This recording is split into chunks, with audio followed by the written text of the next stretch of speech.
Hi viewers, welcome to our channel. ప్రస్తుతం మనతో పాటు ప్రముఖ పొలిటికల్ అనలిస్ట్ కృష్ణకుమారి గారు ఉన్నారు. వారితో ఒకసారి మాట్లాడదాం. మేడం నమస్కారం.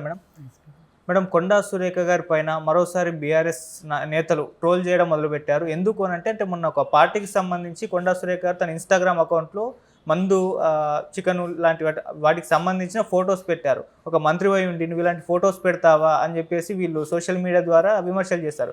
ఇప్పుడు దాని పట్ల కొండా సురేఖ డాక్టర్ కూడా రియాక్ట్ అయ్యారు, ఆమె సమాధానం చెప్పారు అంటున్నారు. మరి ఆమె ఏ విధంగా రియాక్ట్ అయ్యారు? మరి కొండా సురేఖ గారి పైన వస్తున్న ట్రోల్స్ పైన, విమర్శల పైన మీ ఒపీనియన్ ఏంటి మేడం? ఇంట్లో జరిగే పార్టీల్లో మందు చికెన్ గురించి ఆమె సోషల్ మీడియాలో పెట్టినంత మాత్రాన, ఏది ఇన్స్టాగ్రామ్లో పోస్ట్ చేసినంత మాత్రాన ఏదో బ్రహ్మాండం భూమి బద్దలైపోయింది అన్న రీతిలో ట్రోల్ చేయడం అంటే కరెక్ట్ కాదు. ఎందుకు కరెక్ట్ కాదంటే, అసలు తెలంగాణ సమాజంలో మందు అనేది అది కళ్ళు కావచ్చు, లేకపోతే గుడుంబ కావచ్చు, లిక్కర్ కావచ్చు, వారి వారి స్థాయిలను బట్టి తీసుకుంటూ ఉంటారు. అసలు దాని గురించి ఆక్షేపణే లేదు. ఒకప్పుడు ఉమ్మడి ఆంధ్రప్రదేశ్ ఉండగా చాలా పాత రోజుల్లో ఆదాయము అంటే తెలంగాణ ప్రాంతంలో అబ్కారీకి సంబంధించిన ఆదాయం ఒకటే ఉండేది, మిగతా ఆదాయాలు చాలా తక్కువగా ఉండేవి. ఆంధ్రప్రదేశ్లో ఏరియాలో అంటే కోస్తాంధ్ర, రాయలసీమ ఆ ప్రాంతాల్లో అబ్కారీ ఆదాయం తక్కువ ఉండేది, మిగతా ఆదాయాలు ఎక్కువగా ఉండేవి. అంటే ఇక్కడ తెలంగాణ సంస్కృతిలోనే మద్యము ఒక భాగం. అలా అని మనం మద్యాన్ని ప్రమోట్ చేస్తున్నామని కాదు సుమా. ఇక్కడ వారి వారి స్థాయిలను బట్టి పెళ్లిలోనూ, చావులోనూ, ప్రతి వేడుకలోనూ, ప్రతి పండుగలోనూ, మరీ మాట్లాడితే దసరా వచ్చింది, దీపావళి వస్తుంది, సంక్రాంతి వస్తుంది. సంక్రాంతి ఇక్కడ తక్కువ చేసుకుంటారు కానీ దసరాకి మట్టుకు చాలా బాగా వేటలను కోసుకోవటము, ఆ రోజు మందు తాగటము, తినటము, తాగటము, రోజంతా అదే పనిలో ఉంటారు. అంటే అది ఒక పండుగ వాతావరణం. ఇప్పుడు మనిషి చనిపోయిన రోజు బాధ మర్చిపోవటానికి మందు తీసుకుంటారు. అలాగే దినం రోజు అంటే కర్మలప్పుడు ఫుడ్తో పాటు మందు ఇస్తారు. ఈవెన్ మహిళలు సైతం తీసుకుంటారు. ఇక్కడ ఇప్పుడు అన్ని చోట్ల తీసుకుంటున్నారు, అది వేరే విషయం అనుకోండి. పైగా ఇంట్లోనే కూర్చొని అందరూ కలిసి మందు తీసుకుంటారు. ఒక్కొక్కసారి అయితే కళ్ళు లాంటివి అయితే పిల్లలకు కూడా ఇస్తారు. అందుకని ఇవేవి ఇక్కడ సమాజము ఒక ఆచార వ్యవహారాల నుంచి, సాంప్రదాయాల నుంచి అంత వాడుకలో ఉన్న వాటిని బట్టి అలా కొనసాగుతూ ఉంటాయి. ఒక్కో ప్రాంతానికి ఒక్కొక్క అభిరుచులు మారిపోతుంటాయి, తిండి వ్యవహారాలు మారిపోతూ ఉంటాయి. ఇప్పుడు నువ్వులు ఉన్నాయి కదా, నువ్వులతోటి మెరక ప్రాంతాల వాళ్ళు పూర్ణాలు చేసుకుంటారు. అదే కొంచెం డబ్బులున్న వాళ్ళు, అలాగే మాగాణి ప్రాంతాలలో ఉండేవాళ్ళు శనగపప్పు బెల్లంతో పూర్ణాలు చేసుకుంటారు. వాటిని ఇంకేదో కూడా అంటారు, బూరెలు, పూర్ణం బూరెలు అంటారు, చేసుకుంటారు. అంటే దీని అర్థం ఏంటి? అసలు ఈ ప్రాంతం వాళ్ళు, అసలు మెట్ట ప్రాంతం వాళ్ళు శనగపప్పుతో చేసుకోరు. ఇక్కడ నువ్వులు ఎక్కువ పడతాయి. ఇప్పుడు తెలంగాణలో కూడా నువ్వుల బూరెలు వండుతారు. అందుకని మనం ఆలోచించాల్సింది ఏంటంటే, ఇదేదో అసలు ప్రపంచంలో మొదటిసారిగా చేశారు. ఇప్పుడు సురేఖ మీద ఉన్న అక్కసు, కొండా సురేఖ మీద ఉన్న అక్కస్ని ఇలా రకరకాల విధాలుగా వాళ్ళని టార్గెట్ చేసి విమర్శించడం అనేది చాలా తప్పు. ఇది చాలా చాలా అసలు క్షమించే విషయం కూడా కాదు. అంటే మీకు దేనికి టార్గెట్ చేయాలి, దేనికి ట్రోల్ చేయాలి, దేన్ని విమర్శించాలి అనే ఒక విచక్షణ లేకపోతే ఎట్లా? మీరు ఓడిపోయిన రోజు నుంచి ఇదే పాటలో ఉన్నారు. అధికారం పోయిన దగ్గర నుంచి అసలు జబ్బు మీది, అధికారం పోవటమే మీ బాధ. అది మీకు జబ్బై కూర్చుంది బుర్రలో. అందుకని మీకు ప్రతిదీ ఇలా మాట్లాడేస్తున్నారు. ఆ రోజు కూడా అంతే కదా. అసలు కొండా సురేఖ వివాదం మొదలైంది ఎక్కడ? ఆ చేనేత వాళ్ళ దగ్గర కూర్చుని మాట్లాడుకున్నప్పుడు ఆ మీటింగ్లో మొదలైన రగడ ఈ రోజుకి కొనసాగుతూనే ఉంది.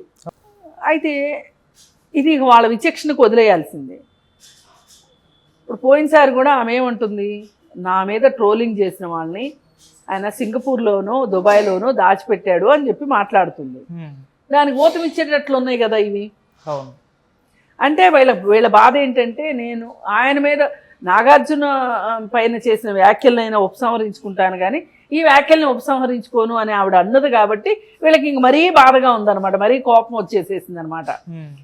ఏది ఏమైనప్పటికీ ఆవిడ పని విధానం గురించి మీరు మాట్లాడండి. ఆవిడకి ఇచ్చిన శాఖ, అటవీ శాఖ, వాటికి సంబంధించి ఆ పని విధానం గురించి మీరు విమర్శిస్తే బాగుంటుంది. కానీ ఇట్లా ఆవిడ కట్టుబొట్టు గురించి కానీ, ఆవిడ తిండి తిప్పల గురించి కానీ, వాళ్ళ విలాసాల గురించి కానీ మాట్లాడడం కరెక్ట్ కాదు.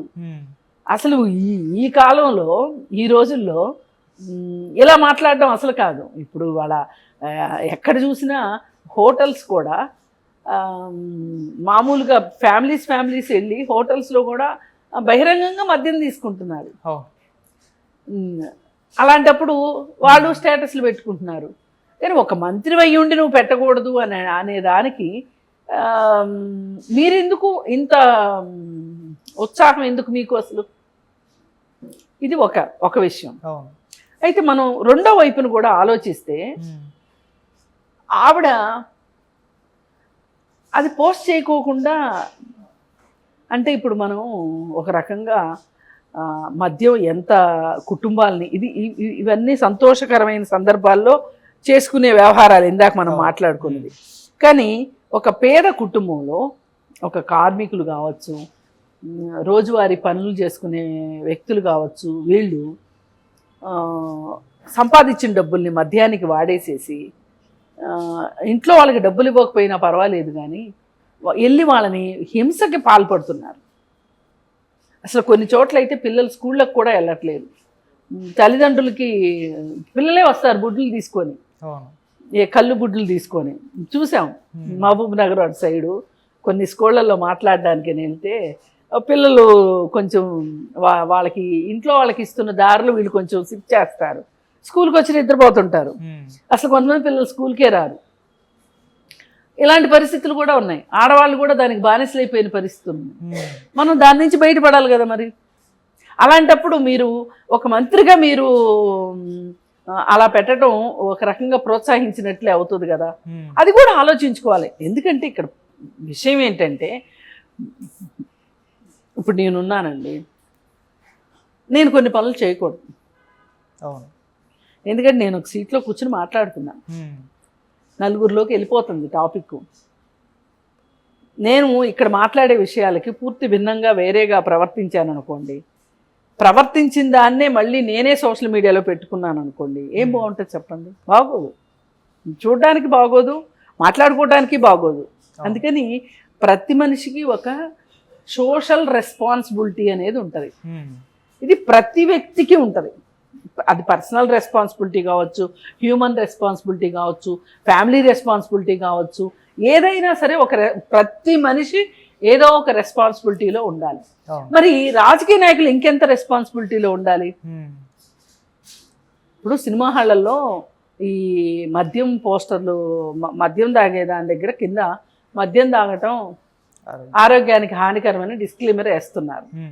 సిగరెట్ గురించి కూడా సినిమాల్లో వేస్తున్నారు. ఎందుకంటే ఆ సీన్లు ఈ మధ్యకాలంలో ఎక్కువైపోయినాయి అని చెప్పి కనీసం అని చెప్పి వేస్తున్నారు. మరి అలాంటప్పుడు రాజకీయ నాయకులు కొంచెం జాగ్రత్తగా ఉండొచ్చు కదా. ఇప్పుడు పార్టీలు చేసుకోవద్దని ఎవరు అనరు. అది ప్రైవేట్ పార్టీయే కావచ్చు, అది పబ్లిక్గానే జరగవచ్చు, మీ ఇంట్లోనే జరగవచ్చు.